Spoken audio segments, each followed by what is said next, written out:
Good morning, students. Once again, I welcome you in your e-learning English class of day Friday, date 17th April. Guys, today's reading we will do in two phases. This one is the first phase because for the same I am going to share two links today. So our paragraph for reading is bit by bit I shed part of the panic. So let us start the reading and open your textbook and try to mark the difficult word and phrases. I am going to read now. Bit by bit, I shed part of the panic that seized me when my head went underwater. Shed means removed, किसी चीज को खत्म करना, उतारना. Panic means fear. Seized means gripped or held me. William ये कह रहे हैं कि उन्होंने bit by bit यानी कि pieces में, टुकड़ों में, parts में अपने इस डर को अपने से दूर किया. Next, he held me at the side of the pool and had me kick with my legs. पहले विलियम के ट्यूटर ने उन्हें पेट पे रोप बांध के स्विमिंग करना सिखाया. सेकंड, उन्होंने उन्हें स्विमिंग पूल में सांस लेना सिखाया. थर्ड, उन्होंने उन्हें अपनी लेग्स को किक करना सिखाया. यहाँ पर आप देख सकते हैं जब आप पूल में स्विमिंग करते हैं तो ऐसे आप अपनी लेग्स को ऊपर और फिर नीचे की तरफ हिलाते हैं, पानी में किक मारते हैं.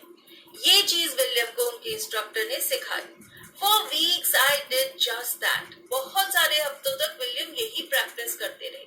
At first my legs refused to work, but then gradually relaxed and finally I could command them. Command means order them. William कहते पहले तो उनकी टांगे हिलती ही नहीं थी क्योंकि उन्हें डर लगता था. धीरे धीरे उन्हें रिलैक्स्ड फील होने लगा और फिर फाइनली विलियम अपनी टांगों को जैसे ही ऑर्डर देते थे कि चलो स्विमिंग करो तो वो चलने लग जाती थी. Thus, piece by piece, he built a swimmer. तो ऐसे phases में, parts में विलियम के इंस्ट्रक्टर ने विलियम को एक स्विमर बनाया. And when he had perfected each piece, he put them together into an integrated whole. उनके दिल से डर निकाल दिया, उन्हें सांस लेना सिखा दिया और उन्हें उनकी टांगे हिलाना भी सिखा दिया. तो अब उन्होंने इन तीनों चीजों को कंपाइल करके पूरा एक स्विमर तैयार किया. In April he said, "Now you can swim. Dive off and swim the length of the pool. Crawl stroke." Crawl stroke एक पर्टिकुलर स्ट्रोक का नाम है जो स्विमिंग करते हुए यूज होता है. आप स्विमिंग करते हुए बहुत सारे अलग अलग स्ट्रोक्स हैं जिनमें स्विम कर सकते हैं. उनमें से एक स्ट्रोक है क्रॉल स्ट्रोक. तो विलियम ने स्विमिंग सीखना शुरू किया था अक्टूबर में और फाइनली अप्रैल में यानी कि आफ्टर 6 months उनके इंस्ट्रक्टर ने उन्हें कहा कि जाओ स्विमिंग पूल में डाइव करो और पूरी लेंथ स्विम करो क्रॉल स्ट्रोक में. I did.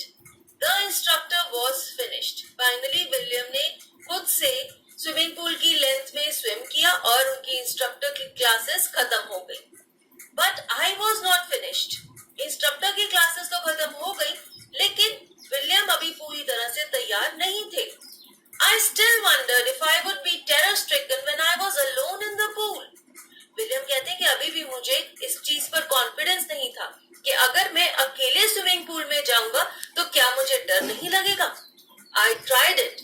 I swam the length up and down. William ने अपना टेस्ट लिया. उन्होंने अकेले स्विमिंग पूल की लेंथ में पहले लेंथ के अप स्केल गए वो और फिर नीचे की तरफ पूरी एक लेंथ ऐसे कंप्लीट की और स्विम करके अपना टेस्ट लिया. Tiny vestiges of the old terror would return. Vestiges means traces, parts. William कहते हैं कि उस डर के छोटे छोटे से टुकड़े बार बार वापस आ रहे थे. अभी भी वो डर पूरी तरह से नहीं गया था. सो गाइज, यहाँ तक हमने देखा कि विलियम डगलस ने अपने आप को एक बेस्ट स्विमर बनाने के लिए क्या कुछ किया. देखते हैं इसके बाद क्या हुआ in second phase. Thank you.